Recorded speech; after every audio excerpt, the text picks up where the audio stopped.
ابھی تیرا دماغ خراب نہیں ہو گیا؟ اس نے کسی عام آدمی کا قتل نہیں کیا ہے، اس نے شاہ خاندان کے لڑکے کا قتل کیا ہے۔ وہ لوگ اسے دنیا کے آخری کونے سے بھی ڈھونڈ نکالیں گے، یہ کبھی بھاگ نہیں پائے گا، یہ بات یاد رکھنا۔ دوسرے لڑکے نے اسے دیکھتے ہوئے کہا تھا۔ دیکھو، ارحم نے جان بوجھ کر نہیں مارا، وہ تو صرف اپنا بچاؤ کر رہا تھا، غلطی اس کی نہیں ہے۔ وہ اپنے ساتھ پستول لایا تھا نا، تو بھاگ جا ارحم یہاں سے، ہم لوگ بھی کہہ دیں گے کہ ہمیں کچھ بھی نہیں پتا، بس نکل یہاں سے ورنہ زندگی حرام کر دیں گے یہ لوگ۔ نہ جانے کیسے اس لڑکے کے دل میں اس کے لیے ہمدردی جاگ گئی تھی۔ وہ جانتا تھا ارحم کی پوری زندگی برباد ہونے میں وقت نہیں لگے گا، اور اس وقت ارحم کو بھی یہاں سے بھاگنے سے بہتر اور کوئی راستہ نہیں لگ رہا تھا۔ حویلی میں کوہرام مچ چکا تھا۔ ابھی کل ہی تو وہ گھوڑے کی ریس میں حصہ لے کر خداش کاظمی کا مقابلہ کر رہا تھا، اور آج وہ ایک لاش کی صورت ان کی حویلی کے بیچوں بیچ پڑا تھا، جبکہ حویلی کے باہر بہت بڑے پیمانے میں جرگہ بٹھایا گیا تھا۔ پورا گاؤں اس وقت وہاں موجود تھا۔ ارحم کا پورا خاندان وہاں گرفتار کر لیا گیا تھا۔ ارحم کے بوڑھے والدین اور اس کی لاڈلی بہن سب لوگ وہاں جمع تھے۔ شاہ صاحب، ہم آپ کا بیٹا آپ کو واپس نہیں دے سکتے، لیکن ہمیں یقین ہے ہمارا بچہ کسی کا قتل نہیں کر سکتا۔ ہمارا بیٹا تو آپ کے بیٹے کا دوست تھا، وہ ایسا نہیں کر سکتا، وہ کہیں بھاگ کر نہیں گیا ہوگا، یقین ہے وہ واپس آ جائے گا۔ آپ تھوڑے دن کا وقت دے دیں۔ اس کا باپ وہاں وہ لوگوں کی منتیں کر رہا تھا۔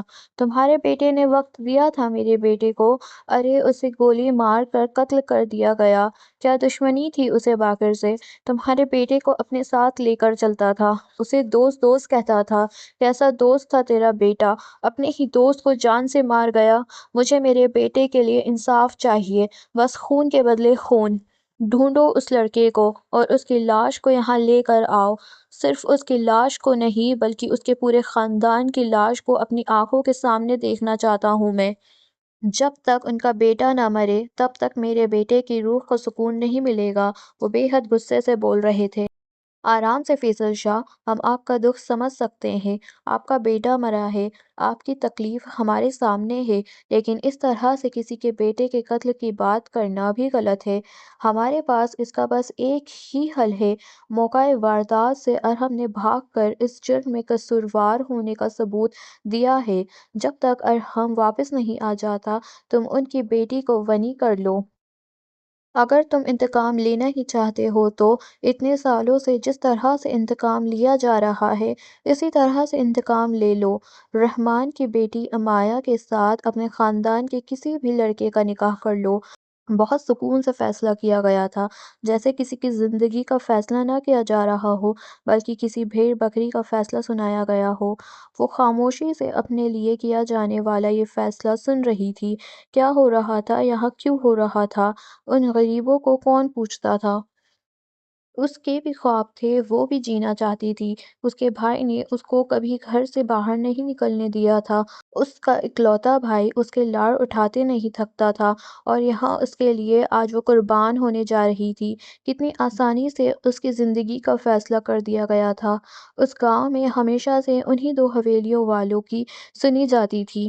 کب کیا کیسے ہوتا ہے، کبھی عام عوام سے نہیں پوچھا جاتا تھا۔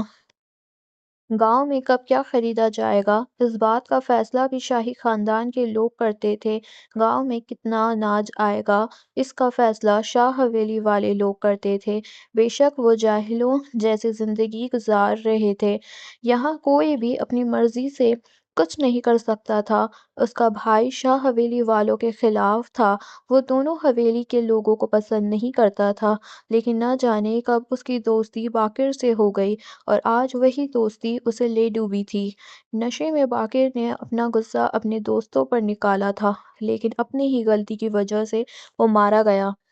لیکن جاتے جاتے وہ کتنے لوگوں کی زندگیاں تباہ کر رہا تھا، اس بات کا شاید اسے کبھی احساس بھی نہ ہو سکے گا، کیونکہ اب تو وہ منو مٹی تلے دفنایا جا رہا تھا، لیکن اسے دفنانے سے پہلے ان لوگوں کو انتقام چاہیے تھا۔ اسی لیے تو وہ اپنے بیٹے کے قاتل کی بہن کو نہ جانے کس کے ساتھ نکاح کر کے اس حویلی میں قید کرنے جا رہے تھے۔